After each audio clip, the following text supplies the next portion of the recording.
another episode of Mixed Media Monday here on the Paper Issues YouTube channel. I hope that you guys are having a great week, and I'm so happy to be back with you guys. I am going to be using the Cloud Builder stencil. I almost said stamp set, but the Cloud Builder stencil. I'm going to show you different ways that you can line it up and use it, the best way to blend it, and all of those things. I know that this has been a really popular stencil, and a lot of you are hoarding it in your stash and not knowing how to use it. So that's what we're going to do here today. Let me start by showing you a couple of things. So there are two different sides. There is the big puffy clouds, and then there's the smaller clouds on that side. So you can use it a couple of different ways. You can go down the page like this and alternating it, and then having just clouds, and I'm going to show you that. You can also do this and then flip it and create actual clouds on your page. So let's go ahead and get started. I am using Distress Oxide ink in Speckled Egg, Stormy Sky, and Chip Sapphire. And like always, the links to all the products will be in the description below, so that you can check out all the goodies on at the Paper Issues store. So let's start with the lightest color, which is Speckled Egg. We're gonna dab these Nuvo blending brushes right into the ink.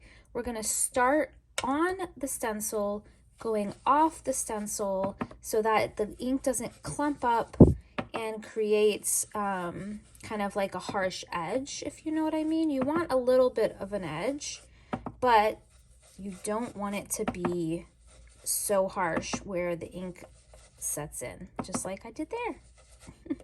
So yeah, start here on the stencil in a circular motion and go off of the stencil. And again, this is Speckled Egg, Distress Oxide ink by Tim Holtz. These are great inks for using for stencils because of their kind of chalky finished look, especially for clouds. All right, so that is the first part, and you can see there what I'm talking about. You want it to ink the edges but also fade up. Then you can lay it like so. Probably just do it a little bit off. And what you're going to do here, the same idea, the same concept, but you're not going to fade it too far up. You don't want to fade it into the cloud above it, because then you're looking at more not that defined look that you want. You want some disparity between each line of clouds. So if you blend it up, you're just gonna not get as much of that distinction. That makes sense? So I'm going to show you this way, and then I'm going to also show you how to use it in a different way. So there you go. Pretty cool, huh? All right, so let's say you want to get just some regular old puffy clouds. What you can do is you can line up your stencil. So this is the edge that I use, that nice puffy cloud. I'm just going to take it and turn it upside down. I'm going to line it up here. And then I'm going to go back in with this Distress Oxide and go on the bottom portion. I'm still inking the same type of cloud, but now it is facing down. And you are going to love how this looks. Let me stop chitter-chattering so I don't mess it up.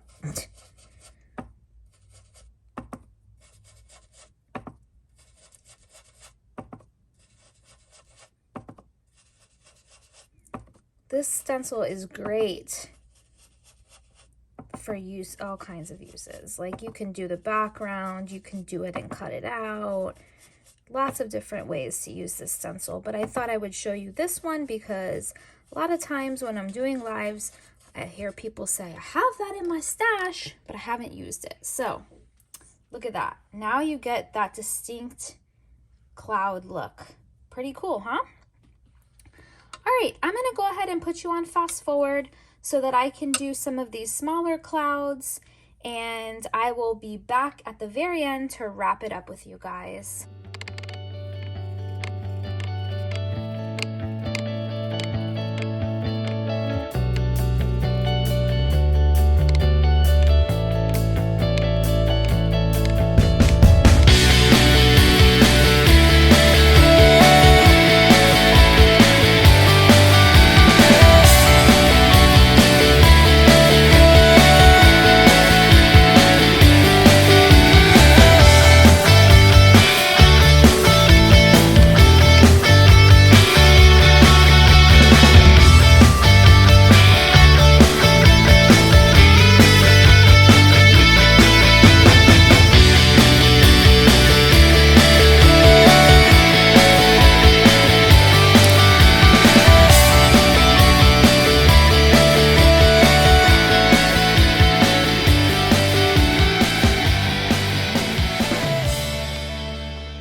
All right, so here's the finished product. We have some speckled egg, we have some stormy sky, and we have chipped sapphire.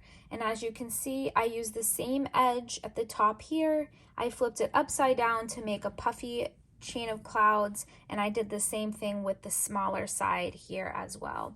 So I love the dimension you get with this stencil. This stencil is by Pinkfresh. I will link it down in the description box below. I used lots of blending brushes, oxides, and as always, it will all be linked in the description box below. Make sure that you're a part of our YouTube community by hitting that subscribe button. Hit the bell notification button to be notified when we post a new video, because you're not going to want to miss our Mixed Media Monday videos, and that will keep you informed when they are posted. Don't forget to use our code, which will be pictured at the end, to get 20% off your total purchase in the Paper Issues store. So thanks so much for tuning in, and until next time, bye friends.